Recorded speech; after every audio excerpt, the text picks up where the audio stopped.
اور ضروری عنوان پہ اللہ کی توفیق سے بات کرنے جا رہے ہیں۔ الحمدللہ والصلاۃ والسلام علی رسول اللہ۔ یہ ایک واقعہ ہے علی پور کا، بھی تھوڑی دیر پہلے میرے تک خبر پہنچی ہے، شاید آپ نے بھی دیکھا ہوگا کہ ایک والد نے اپنے 7 بچوں کو کلہاڑی کے وار سے قتل کیا، گردنیں کاٹ دی، اپنی اہلیہ، اس میں کچھ 3 بیٹیاں بیٹے اور 1 ڈیڑھ سال کا بھی آخری بچہ ہے۔ اور تصور کریں، وَإِذَا الْمَوْءُودَةُ سُئِلَتْ بِأَيِّ ذَنبٍ قُتِلَتْ، اور جب زندہ درگور کی گئی بچیوں کو اٹھایا جائے گا اور ان سے پوچھا جائے گا کہ تمہیں کس جرم کی پاداش میں ہلاک کیا گیا، تو اللہ کے سامنے پھر وہ باپ کتنا بڑا مجرم بن کے آئے گا، کتنا بڑا قاتل اور ظالم بن کے آئے گا، جس نے اپنے 7 حقیقی بچوں اور بیٹوں کو تلوار کے اس کے وار سے، کلہاڑی کے وار سے قتل کر دیا۔ اور اس کے پیچھے کچھ وجوہات سمجھیں۔ اب تصور کریں کہ انسان اتنی سنگین اور بدترین حالت تک کیسے پہنچ جاتا ہے، اتنا غافل اور اتنا سخت دل کیسے ہو جاتا ہے کہ وہ اس کو اتنا شعور ختم ہو جاتا ہے کہ وہ اپنے ہی بچوں کو اپنے ہاتھوں سے قتل کر دیتا ہے۔ انسان اتنا ظالم کیسے ہو جاتا ہے؟ اور اس کا آغاز ہم سب اس بات سے ڈریں، اور سب سے پہلے ایسا واقعہ جب بھی دیکھیں، ایسا حادثہ جب بھی دیکھیں، اپنے دل سے اپنے آپ سے پوچھیں کہ کیا آپ کے آنکھ، کان، دل زندہ ہے؟ کیا آپ اس سے عبرت حاصل کر رہے ہیں؟ اگر آپ اس سے عبرت حاصل کر رہے ہیں، اور عبرت حاصل کرنے کی نشانی یہ ہے کہ آپ اللہ سے ڈر جائیں اور خیر میں آگے بڑھ جائیں اور اپنے گناہوں کی معافیاں مانگنے لگ جائیں۔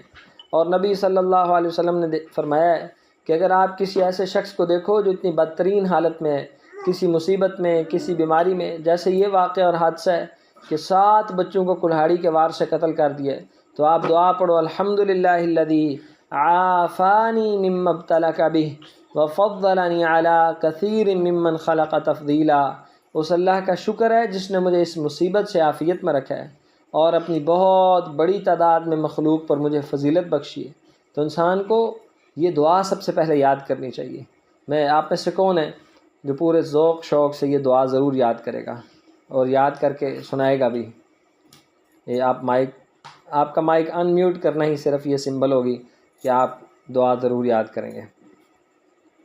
جی کون آپ میں سے جو یہ دعا یاد کرے اور اس کا نفع اور فائدہ دیکھیں کتنا زیادہ ہے کہ اللہ تعالیٰ انسان کو اس بیماری، جی یہ ایک مائک ان میوٹ ہوا ہے، بارک اللہ فیکم۔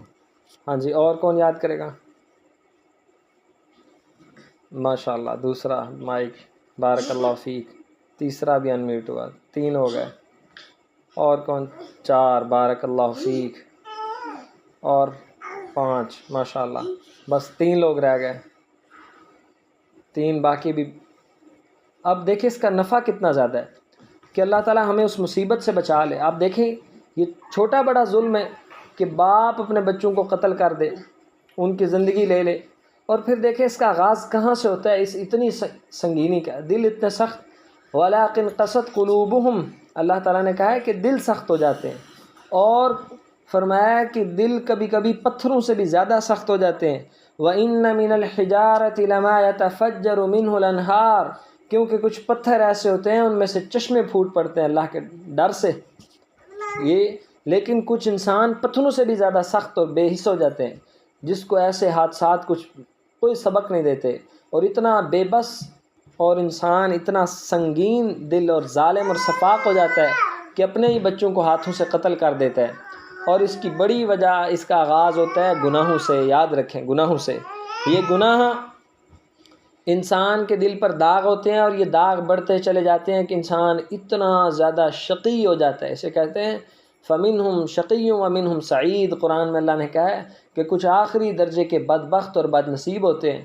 یہ سفاکی عرب کے جوہلا میں تھے جو بچیوں کو زندہ زمین میں درگور کر دیتے تھے، گڑھا کھودتے اس میں بچے پھینک کے اوپر۔ اب اس کا آغاز ہوتا ہے گناہوں سے۔ اللہ کے لیے ہم گناہوں سے بچیں۔ اور ایک دوسری بات، اتنے سنگین حالات اور واقعات کی کیفیت کا آغاز ہوتا ہے دل کی انتہا درجے کی بے چینی اور پریشانی سے۔ اور دل بے چین کیوں نہ ہو؟ اس دل کا مالک اور خالق اللہ سبحانہ و تعالی ہے۔ جب انسان اس کی بنائی گئی ہی چیز کو، اس کی ہی مخالفت میں، نافرمانی میں، زیادتی میں، ناشکری میں اور گناہوں میں اور کیا کیا ظلم کرنے میں انسان لگا دیتا ہے، تو پھر وہ دل بے چین ہو جاتا ہے، بے قرار ہو جاتا ہے، اس کا سکون چھن جاتا ہے، اس کی پریشانیاں بڑھ جاتی ہیں، اس کا اضطراب پھڑکنے لگتا ہے، وہ ڈپریشن میں چلا جاتا ہے، مایوسیاں آ کے گھیر لیتی ہیں، اور اپنی زندگی سے انسان تنگ نظر آتا ہے۔ وہ ہنستے کھیلتے بچوں کی خوشیاں نہیں دیتی، اس کو کوئی دنیا میں امید باقی نہیں رہتی، یہ بھی گناہوں کی سزا ہوتی۔ پھر وہ یا خودکشی کرتا ہے، خود مرتا ہے، یا باقی سب کو مار دیتا ہے۔ اور یہ دلوں کا معاملہ اتنا سنگین ہے، اس کا آغاز بھی گناہوں سے ہوتا ہے۔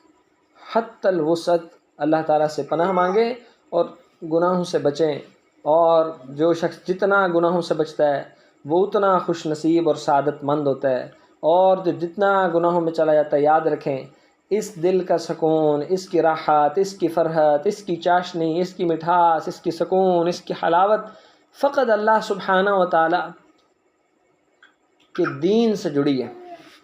کہ نبی صلی اللہ علیہ وسلم نے فرمایا کہ لوگوں کے دل رحمان کی 2 انگلیوں میں ہوتا ہے، اللہ تعالیٰ جہاں چاہتے ہیں پھیر دیتے۔ تو جو دلوں کا سکون چاہتا ہے اس کو یہ دعائیں یاد کرنی چاہیے۔ دل کے متعلق بہت زیادہ دعائیں ہیں کہ وہ ان دعاؤں کو یاد رکھے اور اللہ کے ذکر سے سکون پکڑے۔ اب یہ دیکھیں، انسان دنیا کے اسباب سے اپنے جسم کو تو خوبصورتی دے سکتا ہے، اپنے سواریاں تو بہتر کر سکتا ہے، لیکن اپنے دل کو سکون تو نہیں دے سکتا۔ کہا جاتا ہے نا کہ انسان جھوٹ بول کے پوری دنیا کو تسلی، پوری کائنات کو تسلی دے سکتا ہے، لیکن انسان جھوٹ کے ذریعے صرف اپنے آپ کو کبھی مطمئن نہیں کر سکتا۔ انسان کا دل کھٹکتا رہتا ہے۔ تو ہم اپنے دلوں کی بیماریوں کا علاج اللہ تعالیٰ کی دین میں، اللہ تعالیٰ سے توبہ استغفار میں، اللہ کے قرآن میں، ذکر میں اس سے تلاش کریں۔ اور آخری بات، غربت مسئلہ نہیں ہے، سمجھیں عزیز ساتھیوں، بہنوں، بھائیوں، بیٹیوں، غربت مسئلہ نہیں ہے، واللہ العظیم غربت مسئلہ نہیں ہے۔ لوگ کوئی کہے نا غربت کی وجہ سے خودکشی کی ہے، غربت مسئلہ نہیں ہے، ایمان مسئلہ ہے۔ ہم سے زیادہ سنگین حالات تھے صحابہ کرام کے، انبیاء کے۔ امام بخاری کے بارے میں آتا ہے کہ آپ ایک سفر میں گئے، 2 دن تک گھاس کھاتے رہے۔ کون ہے دنیا میں جو آج گھاس کھاتا ہے؟ آج تو رزق اور مال کی اتنی فراوانی اور وسعت ہے، غریب سے غریب بندے کو بھی کھانے کے لیے آٹا مل جاتا ہے، نمک مل جاتا ہے، پانی مل جاتا ہے، کھجوریں مل جاتی ہیں۔ اللہ کے رسول صلی اللہ علیہ وسلم کے گھر میں 3 مہینے تک کھجور اور پانی کے علاوہ کچھ نہیں ہوتا تھا۔ ایمان مسئلہ ہے، علم کی کمی ہے۔ ایسے حالات کا سدباب علم سے کیا جا سکتا ہے، اور اللہ کے لیے اللہ نے اگر آپ کو علم دیا ہے، اپنے ارد گرد یہ جو جہلا، یہ جو چھوٹا طبقہ ہے، اس میں جہالت عروج پہ ہے، ان کو علم کے زیور سے مزین کریں۔ یہ جب علم آئے گا، یہ علم اپنے ساتھ ایمان لائے گا، جب ایمان آئے گا یہ اپنے ساتھ صبر لائے گا، جب صبر آئے گا یہ اپنے ساتھ برداشت لائے گا، جب برداشت لائے گا یہ اپنے ساتھ آخرت کی امیدیں اور خوشخبریاں لائے گا۔ جب یہ ساری چیزیں آئیں گی، پھر دنیا سے بے رغبتی پیدا ہوگی۔ پھر انسان کہتا ہے بھی دنیا میں تو نبی صلی اللہ علیہ وسلم نے عبداللہ بن عمر کا کندھا پکڑا اور فرمایا کن فی الدنیا کأنک غریب او عابری سبیل۔ اے بیٹے عبداللہ، کہتے ہیں کہ نبی صلی اللہ علیہ وسلم نے میرا کندھا پکڑا اور کندھا پکڑ کے مجھے کہا کہ بیٹے عبداللہ، دنیا میں ایسے رہو جیسے کوئی اجنبی یا مسافر رہتا ہے۔ اور پھر جناب عبداللہ بن عمر کہا کرتے تھے اذا اصبحت فلا تنتظر المساء واذا امسیت فلا تنتظر الصباح، کہ جب صبح کر لو تو پھر کبھی نہ انتظار کرو کہ صبح کیا بنے گی، شام کیا بنے گا۔